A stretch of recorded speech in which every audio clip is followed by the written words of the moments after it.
Plus का नया आविष्कार eco plus hexa power TMT। इसकी प्रीमियम क्वालिटी व उन्नत जंग रोधक क्षमता दे बेजोड़ मजबूती। इको प्लस सीमेंट और स्टील, इस पर है देश को भरोसा। खुदी को आजमाया है तो ये अंदाज आया। तुम में भी मैं हूं शिव प्लस पान मसाला। जब पशुओं को मिलेगा प्यार और मिल्को मोर पशु आहार तो दूध बहेगा, मुनाफा बढ़ेगा। मिल्को मोर पशु आहार। आप देख रहे हैं लोकमंच न्यूज और मैं आपके साथ प्रियंका राजपूत। खबरों की शुरुआत करेंगे और सबसे पहले बात करेंगे बागपत की। एक तरफा प्यार में सिरफरे आशिक ने छात्रा की सरेआम गर्दन रेत कर हत्या कर दी। वारदात को अंजाम देने के बाद आरोपी खून में सना छुरा लेकर कोतवाली में पहुंचा पुलिस के सामने आत्मसमर्पण कर दिया। आरोपी ने पुलिस से कहा कि वे अपनी प्रेमिका की गर्दन रेत कर आया है और पुलिस ने आरोपी को गिरफ्तार कर हत्या में प्रयुक्त छुरा बरामद कर लिया और साथ ही पुलिस ने छात्रा के शव को कब्जे में लेकर पोस्टमार्टम के लिए भिजवा दिया है। बागपत शहर के झंकार मोहल्ले में रहने वाले नैन सिंह की बेटी दीपा सुबह लगभग 11:30 बजे घर का सामान लेने के लिए बाजार गई थी। वह सामान लेकर वापस लौट रही थी, तभी घर के नजदीक एक गली में रिंकू कश्यप ने दीपा को रोक लिया। रिंकू छुरा लिए हाथ में था और ये दीपा देखकर सहम गई। आरोपी रिंकू ने दीपा को पकड़ लिया और छुरे से उसकी गर्दन को रेत दिया, जिसके बाद उसकी हत्या हो गई। ये कोतवाली बागपत थाना क्षेत्र की घटना है। लगभग 11 बजे आज सुबह एक लड़का जिसका नाम रिंकू है वो थाने पर आया और थाने पर आकर उसने ये बताया कि उसने एक लड़की जिसके साथ उसके अनुसार 8 साल से अफेयर चल रहा था, उसने उसकी गर्दन पे वार किया है। लड़की को तत्काल अस्पताल पहुंचाया गया, जहां पे उपचार के दौरान उसकी मृत्यु हो गई है। लड़की के घर वालों को सूचना दे दी गई है। तहरीर प्राप्त कर अभियोग पंजीकृत किया जा रहा है। आवश्यक वैधानिक कार्रवाई की जा रही है। ठीक है, थैंक यू। कोरोना महामारी की थमती तीसरी लहर के साथ रियल एस्टेट के बाजार में हलचल बढ़ने लगी है और डॉक्टर सॉल से शांति पड़ी कंपनियों में अपने नए प्रोजेक्ट लेकर आने लगी है। 15 साल से रियल एस्टेट के बिजनेस से जुड़े विलवे रियल टेक के सेक्टर 125 में अपने नए ऑफिस का उद्घाटन फीता और केक काट कर किया। कोरोना महामारी का असर अब सभी उद्योगों पर पड़ा है, लेकिन कोरोना के केस कम होने और टीकाकरण अभियान तेज होने, कार्यालयों और संगठनों में हाइब्रिड वर्किंग मॉडल को अपनाने के साथ साथ रियल एस्टेट उपक्षेत्र में विकास की उम्मीद दिखाई देने लगी है। चीजें अब पटरी पर आने लगी हैं और 2022 में सेक्टर में बढ़ोतरी हो सकती है। ये बातें विलवे रियल टेक के मालिक महफूज खान का जो नोएडा के सेक्टर 125 में अपने ऑफिस के उद्घाटन के बाद मीडिया से बातचीत के दौरान कही। साल जो कोरोना काल दिखा है उसमें मतलब रियल एस्टेट इंडस्ट्री तो आपने बोला कि मतलब खत्म सी हो गई है, लेकिन 2 साल हम लोगों ने इंतजार किया और हम लोग के लिए बड़ा टफ टाइम रहा। पूरे रियल एस्टेट वालों सबके लिए बड़ा टफ टाइम रहा। लेकिन अब जो माहौल बन रहा है, जो ये जो लास्ट जो लहर आई थी उससे बच के जो निकल के आए हैं, तो अब उम्मीद है हर चीज़ की कि मार्केट अप होने वाली है। तो रियल एस्टेट को इसलिए मैंने कोई रिस्क नहीं लिया। मुझे आई एम श्योर कि अब मार्केट अब बहुत ऊपर उठने वाली है। इनफैक्ट नोएडा का सबसे ऊपर जाने वाला है, बिकॉज ये जो एयरपोर्ट आ रहा है ये एक समझ लीजिए कि एक सोने पर सुहागा होने वाला है इस इंडस्ट्री के अंदर। लगभग कितनी कंपनियाँ चाहती हैं सर? अभी मेरे साथ कंपनी जो अभी इनिशियली हमने ज्वाइन किया है, कम से कम 10 कंपनियाँ हैं, बड़ी कंपनीज जो ऑलरेडी मार्केट में बहुत अच्छा काम कर रही हैं। उनके साथ हम लोग एसोसिएट हो गए हैं इस टाइम परफेक्टली। तो उनके साथ देखो कैसे जाएंगे। देखो अगर वो तरक्की कर रहे हैं तो हम भी तरक्की करेंगे। मेरा नाम इजहार अली शाह है। जैसे कि अभी आपने नया अपना ऑफिस स्टार्ट किया, इससे पहले भी आपके कस्टमर रहे होंगे, कितने सेटिस्फाइड कस्टमर्स हैं?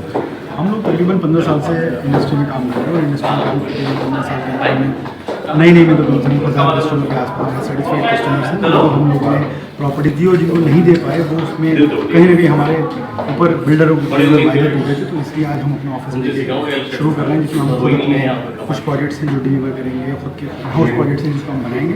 साथ ही कुछ ऐसे प्रोजेक्ट्स हैं जिसमें हम कुछ रेप्यूटेड और कम्युनिकेटिव बिल्डर्स के साथ हम काम कर रहे हैं और उनके साथ हम कोशिश करेंगे जो रेडी टू मूव या अप टू डिलीवरी हैं इन प्रोजेक्ट्स पे हम काम करें, उनको पूरा का पूरा अच्छी डिटेल्स के साथ हम पोर्टफोलियो मैनेजमेंट करें, क्योंकि हमारा मकसद प्रॉपर्टी डीलिंग नहीं है, हमारा मकसद पोर्टफोलियो मैनेजमेंट। हम पोर्टफोलियो मैनेजमेंट कर रहे हैं, साथ ही साथ जितने भी बिल्डर्स हैं या डेवलपर्स हैं वो सारे हमारे साथ। और हम लोगों ने खोला है या हमारी शुरुआत, क्योंकि हम लोगों का एक्सपीरियंस तो है लेकिन अभी टाइम है एग्जीक्यूशन करने का। बात करेंगे एटा की। नशे में धुत बाइक सवार ने बाइक सवार को टक्कर मार दी, जिसमें 4 लोग घायल और एक की हालत बेहद गंभीर बताई जा रही है। 2 बाइकों की आमने सामने जबरदस्त भिड़ंत में कल 7 लोग घायल हुए और 10 वर्षीय सुमंत की हालत बेहद गंभीर बताई जा रही है। मौके पर पहुंची पुलिस और एम्बुलेंस ने सभी घायलों को मेडिकल कॉलेज में भर्ती कराया और चिकित्सक ने 4 लोगों की हालत गंभीर देखते हुए सेंटर रेफर कर दिया है और 4 घायल मुबारकपुर, निवरुआ और 3 घायल पीतापुर के बताए गए हैं।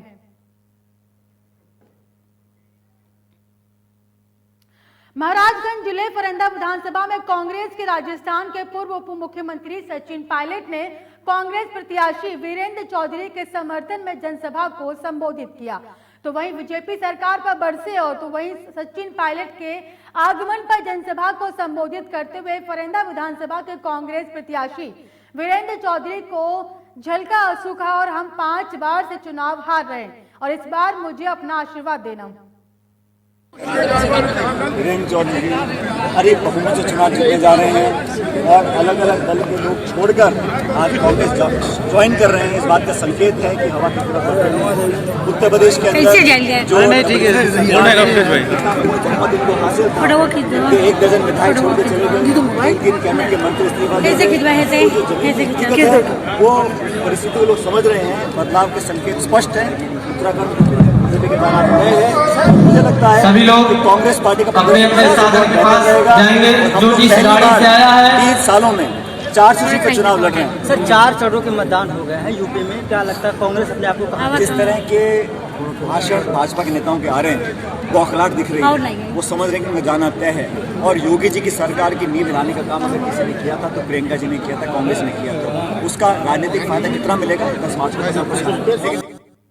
प्रयागराज से बड़ी खबर सामने आ रही है। 5वें चरण के प्रचार के लिए प्रधानमंत्री नरेंद्र मोदी प्रयागराज पहुंचेंगे। बड़ी खबर आपको प्रयागराज से बता रहे हैं, जहां 5वें चरण के प्रचार के लिए पीएम मोदी प्रयागराज के दौरे पर पहुंचेंगे और फाफामऊ विधानसभा क्षेत्र के बेला कछार में चुनावी जनसभा को संबोधित करेंगे। 19 विधानसभा सीटों को साधने के लिए प्रचार प्रसार करेंगे। और साथ ही आपकी जानकारी के लिए बता दें कि जिले के सौराओं, प्रतापपुर, फूलपुर, हंडिया, बारां, मेजा, कच्छना और फाफामऊ शहर, उत्तरी शहर, दक्षिणी शहर, पश्चिमी समेत प्रतापगढ़ की 7 विधानसभा सीटों के लिए प्रचार करेंगे। बड़ी खबर आपको प्रयागराज से बता रहे हैं, जहां पर कल पीएम मोदी का दौरा है और जिसको लेकर कड़े इंतजाम भी किए जा रहे हैं। और साथ ही बता दें कि 5वें चरण के प्रचार के लिए प्रधानमंत्री नरेंद्र मोदी प्रयागराज पर दौरे पर रहेंगे और साथ ही फाफामऊ विधानसभा क्षेत्र के बेला कछार में चुनावी जनसभा को संबोधित करेंगे। और बता दें कि 19 विधानसभा सीटों को साधने के लिए प्रचार प्रसार भी करेंगे। सूबे के मुख्यमंत्री योगी आदित्यनाथ आज श्रावस्ती पहुंचे और जहां उन्होंने विधानसभा श्रावस्ती और विधानसभा भिनगा के बीजेपी प्रत्याशी के समर्थन में एक जनसभा को संबोधित किया।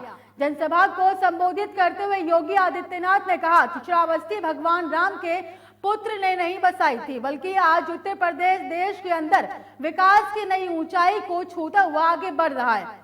योगी आदित्यनाथ ने समाजवादी पार्टी पर हमला बोलते हुए कहा कि 5 साल पहले यूपी में रोज एक नए दंगे की चपेट में आता था, रोज एक दबंग होता था। तो वहीं पर भिनगा और श्रावस्ती में हम लोगों ने देखा है कि जब दुर्गा मूर्ति विसर्जन के जुलूस निकलते थे तो दंगे शुरू हो जाते थे, हम पूजा नहीं करने दिया जाते थे। और साथ ही सपा सरकार में प्रदेश में 700 से अधिक दंगे हुए थे और अराजकता का तांडव था। सपा के कार्यकाल में पहले बीएसपी सरकार का कार्यकाल था, तब 364 दंगे हुए थे। फिलहाल मुझे दीजिए इजाजत, तो देखते रहिए लोकमंच न्यूज।